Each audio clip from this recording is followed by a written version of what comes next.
Good morning बच्चों। आज हम लोग त्रिभुज का जो अगला प्रमेय है, कल हम लोगों ने जो पिछली वीडियो में हम लोगों ने थेल्स प्रमेय के बारे में उसको कैसे सिद्ध करते उसके बारे में मैंने बताया था। आज हम लोगों को ना थेल्स प्रमेय का विलोम के बारे में पढ़ना है। ठीक है, क्या है? थेल्स प्रमेय का विलोम। ठीक है ना, थेल्स प्रमेय का विलोम है। ठीक है, यानी कि कल जो हम लोग पढ़े थे थेल्स प्रमेय, जिसमें कि हम लोग को जो सिद्ध करना था, आज जस्ट उसका उल्टा सिद्ध करना है। ठीक है, तो इसमें सबसे पहला क्वेश्चन जो अराइज होता है, पहले मैं क्वेश्चन लिख देता हूँ, उसके बाद इसको सॉल्व करेंगे, है ना। क्वेश्चन है कि थेल्स प्रमेय के विलोम को सिद्ध करें। ये पहला क्वेश्चन इस ढंग से पूछ सकता है। दूसरा इसी का, या ठीक है ना, इसी को पूछ सकता है आपका आधारभूत अनुपातिक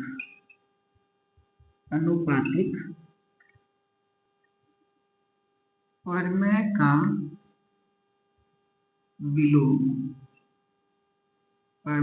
विलोम सिद्ध करें।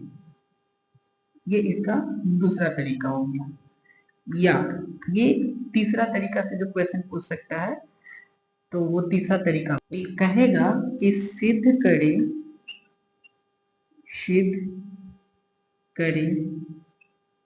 कि यदि कोई रेखा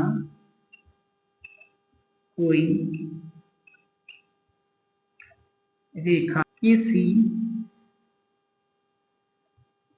त्रिभुज के दो भुजाओं को समान रूप से विभाजित करे तो वह तीसरी भुजा के समांतर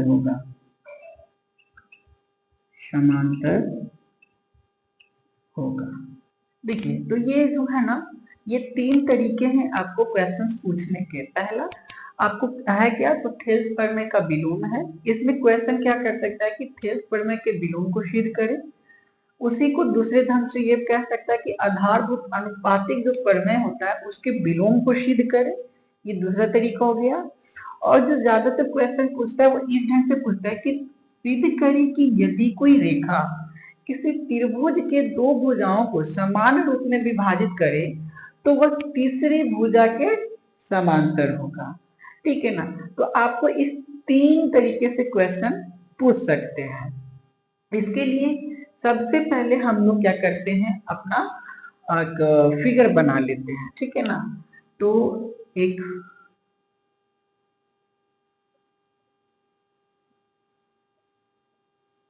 ये ए बी सी एक त्रिभुज है। इसमें आपका डी और ई जो समांतर रेखा है ना, सिद्ध करना है कि समांतर होगा, वो है। ठीक है, सबसे पहले प्रूफ करते हैं। तो उसके लिए अभी क्वेश्चन हो गया, मैं इस क्वेश्चन को इरेज कर देता हूँ। इसके बाद इसके जो प्रमाण है उस पे चलते हैं। प्रमाण सबसे पहले करना क्या है, माना कि ए बी सी एक त्रिभुज है जिसमें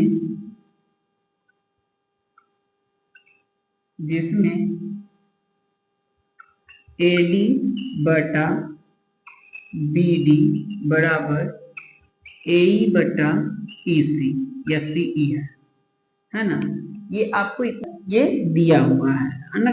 ये आपके क्वेश्चन के हिसाब से इतना दिया हुआ है। इसी को हम लोग क्या करते हैं कि जो AD बटा BD है और AE बटा EC, इसको हम लोग समीकरण फर्स्ट मान लेते हैं यहाँ से। ठीक है, इसको क्या कर लेते हैं, समीकरण फर्स्ट। सिद्ध क्या करना है, तो जो सिद्ध करना है उसको लिख देते हैं कि सिद्ध करना है कि आपका DE समानांतर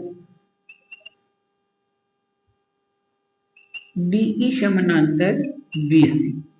ये क्या करना है आपको, सिद्ध करना है ना, कि DE समानांतर BC है, ये आपको सिद्ध करना है। अब इसके लिए क्या करना है कि सबसे पहले हम लोग को एक रचना करनी है। क्या करनी है, रचना करनी है ना। तो क्या करते हैं, देखिए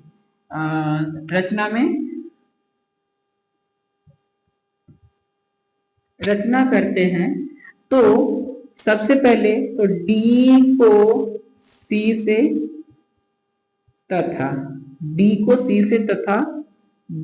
को E से मिलाया। समझिएगा, B को E से मिलाया और D को C से मिलाया, इस ढंग से, है ना। ये इतना मिला दिए। उसके बाद इसी में है ना,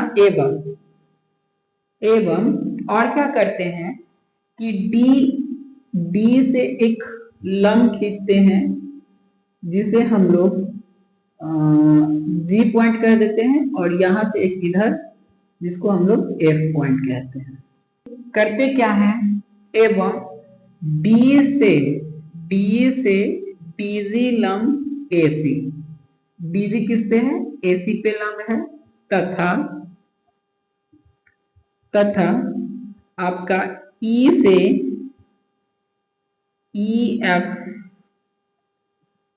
EF लंब AB, इसी को या AD भी कर सकते हैं, और यहाँ एक छूट गया है ना, DG या AE, ठीक है ना, ये ठीक है ना। तो D को C से तथा B को E से मिला दिए हैं। उसके बाद D से DG लंब AC पे या फिर AE पे, है ना, AE पे लंब हो गया, या फिर ये हो गया, तथा E से EF जो लंब हो गया, वो या तो AB पे पूरा हो सकता है और या AD पे हो सकता है, ठीक है ना। तो ये आपका हो गया क्या, ये जो है हम लोग का रचना हो गया, ठीक है। अब रचना हो गया, और रचना के बाद में अब इसको हम लोग प्रूफ करेंगे, है ना। तो कैसे करेंगे प्रूफ, ठीक है। तो प्रूफ करना शुरू करते हैं। इस चीज को, इस जो आपका इक्वेशन है, इक्वेशन फर्स्ट, इसको माइंड में रखना है, क्योंकि अंत में ये काम आएगा, है ना। तो इसको हम लोग का माइंड में रख के चलेंगे कि कैसे ये आया था। इधर इरेज करते हैं, ठीक है, काटते हैं यहाँ पे। प्रूव करने के लिए सबसे पहले हम लोग क्या करेंगे कि एक बार इस वाले त्रिभुज में, ठीक है, त्रिभुज ADE में चलते हैं। किसमें, तो त्रिभुज ADE में, ठीक है। क्या है त्रिभुज ADE में, EF है, EF लंब AD पे है ना। AEF क्या है, लंब है AD पर, या इसे हम लोग AB भी लिख सकते हैं ना, AB पहले भी पता था कि AB भी होगा। तो यहां से क्या हो जाएगा कि एरिया ऑफ ट्रायंगल ADE बराबर 1/2 इंटू जो लंब होता है EF, है ना, और आपका AD क्या हो गया, AD हो गया। ये आपका समीकरण सेकंड, ये क्या हो गया, समीकरण सेकंड हो गया। अब दूसरा में हम लोग इस वाले त्रिभुज में चलेंगे, इस वाले में, ठीक है ना। सेकंड टाइम किसमें, इस त्रिभुज में, त्रिभुज DEB में, ठीक है ना। त्रिभुज DEB में चलते हैं। अब इसमें देखिएगा कि ई एफ लंब ए बी, ई एफ कहाँ पे, ए बी पे लंब है ना, या फिर बी डी के यहां लिख देते हैं ई एफ लंब, ई एफ बी डी के बढ़े हुए भाग पर लंब है ना, लंब है। अर्थात कहने का मतलब कि EF जो है ना इस BD के बढ़े हुए जो आगे बढ़ा है ना उस भाग पे लंब है। तो इसलिए यहां से एरिया ऑफ ट्रायंगल DEB बराबर क्या हो जाएगा, 1/2 इंटू EF इंटू BD। समीकरण आपका थर्ड हो गया। अब यहां क्या करेंगे कि समीकरण 2 में 3 से भाग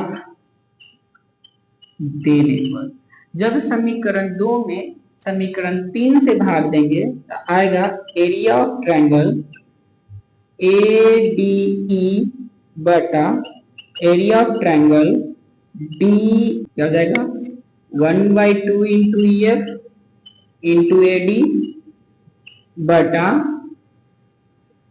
1/2 इंटू EF इंटू BD। तो 1/2 से 1/2, EF से EF कट गया है ना, बच क्या रहा है आपका,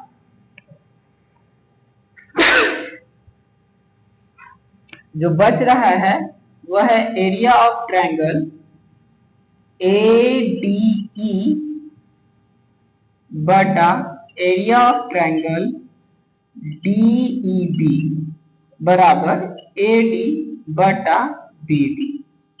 इसे हम लोग मान लेते हैं समीकरण 4। देखिएगा यहां से जब हम लोग भागा दिए हैं तो 1/2 कट गया, EF से EF कट गया, बच क्या गया AD बटा BD। इसे क्या मानते हैं, समीकरण 4 मान के चलते हैं, ठीक है ना।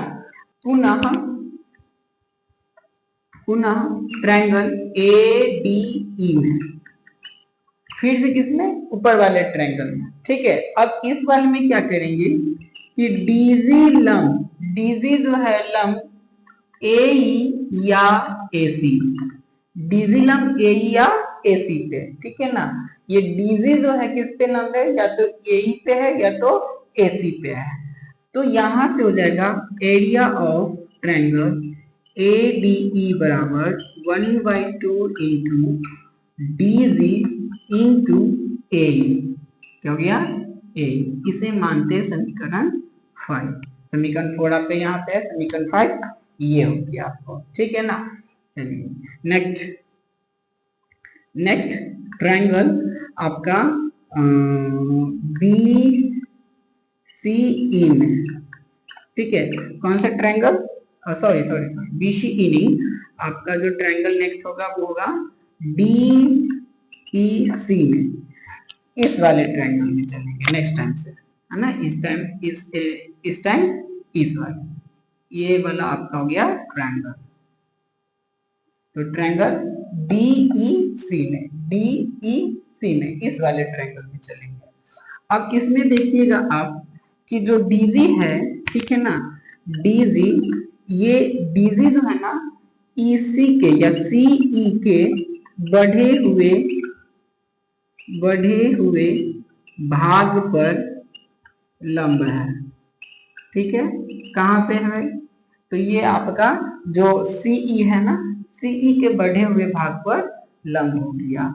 तो इस हिसाब से क्या हो गया आपका कि एरिया ऑफ ट्रायंगल DEC बराबर हाफ DG इंटू EC या C, ठीक है ना, EC या C, चलिए EC ही लिखते हैं, EC लिखते हैं, ठीक है। ये आपका हो गया समीकरण 6। समीकरण जो 5 है, 5 में 6 से भाग देने पर, समीकरण 5 में 6 से जब भाग देंगे क्या आ जाएगा, तो एरिया ऑफ ट्रायंगल ई बटा area of triangle D E C बराबर half DV into A E बटा half DV into E C. तो डीजी से डीजी हाफ से हाफ कट गया, क्या बच जाएगा आपका? तो आपका जो है वह बचेगा area of triangle A D E बटा area of triangle D E C बराबर ए ई बटा में ई सी। ये आपका समीकरण 7, ठीक है ना। यहाँ क्या हो गया? समीकरण 7 हो गया। तो यहाँ तक अगर कोई दिक्कत हो बताइएगा, है ना। आपको ये एरिया ऑफ ट्रायंगल आपका एडीई और इसका जो डीईसी है, दोनों को भाग देने पे क्या बच गया है? एई बटा ईई। अब हम लोग ध्यान करते समीकरण नंबर फर्स्ट को। आपका समीकरण 1 से, है ना, फर्स्ट था क्या था कि एडी बटा बीडी बराबर एई बटा ईसी, यही था आपका। इसमें आपने यहां से देखिए ये बराबर ये, है ना, तो इसके बराबर ये रखेंगे और इसके बराबर ये रखेंगे, अर्थात एरिया ऑफ ट्रायंगल एडीई बटा एरिया ऑफ ट्रायंगल डीईबी, है ना, बराबर क्या हो जाएगा? एरिया ऑफ ट्रायंगल एडीई बटा एरिया ऑफ ट्रायंगल डीईसी। देखिए ये दोनों तो सेम है, कट गया, क्या बचा? एरिया ऑफ ट्रायंगल डीईबी बराबर एरिया ऑफ ट्रायंगल डीईसी बचा, है ना। ये दोनों क्या हो गया? बच गया। अब यहाँ पे एक डीईबी ये वाला हो गया और दूसरा जो है डीईसी ये वाला त्रिभुज हो गया। अब ध्यान दीजिए कि ये जो दोनों त्रिभुज है, दोनों त्रिभुज दो सरल रेखाओं के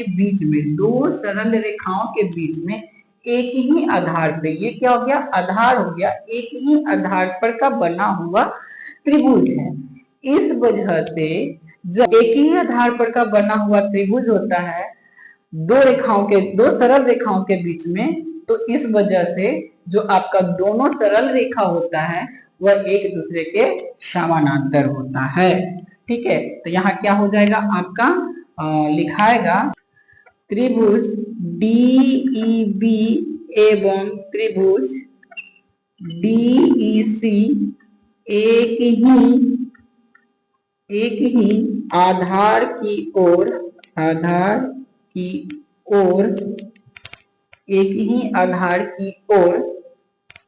एवं एक जोड़ी सरल रेखा के बीच बना त्रिभुज है। इसलिए आपका क्या हो जाएगा कि आपका डीई समानांतर बीसी हो जाएगा। यही जो आपको क्या करना था? प्रूव करना था, है ना। तो ये आपका प्रूव हो गया, ठीक है। इस प्रकार से क्या हो गया? प्रूव हो गया। आपको समझ में आया क्या है कि ये जो दोनों है ना, ये दोनों के दोनों एक ही आधार पर और एक जोड़ी सरल रेखा के बीच में बना हुआ त्रिभुज है। इसलिए दोनों त्रिभुज क्या हो गए कि सेम हो जाएगा। इसलिए ये जो दोनों लाइन है, ये दोनों लाइन एक दूसरे के समानांतर होगा, एक दूसरे के क्या होगा? समानांतर होगा। तो ये आपका थेल्स प्रमेय का विलोम था, जिसे मैंने आपको सिद्ध करके बता दिया, ठीक है। अगर इसमें कहीं भी आपको कोई डाउट आ रहा है या कुछ ऐसे वर्ड्स हैं या कोई ऐसा इसमें लाइन्स है जो समझ में नहीं आया हो, तो उसे आप हमें कमेंट में लिख सकते हैं, फिर मैं उसे फिर से दोबारा समझा दूंगा, ठीक है ना। एक नए वीडियो के साथ आपको उस चीज को समझा दूंगा। तो ये आपका क्या हो गया? थेल्स प्रमेय का विलोम। नेक्स्ट जो वीडियो होगा उस वीडियो में इसके आगे जो भी प्रमेय हैं, ठीक है ना, उस प्रमेय को हम लोग सिद्ध करेंगे, कैसे वो सिद्ध होता है, ठीक है ना, उसके बारे में हम लोग समझेंगे। तो आज के लिए इतना ही।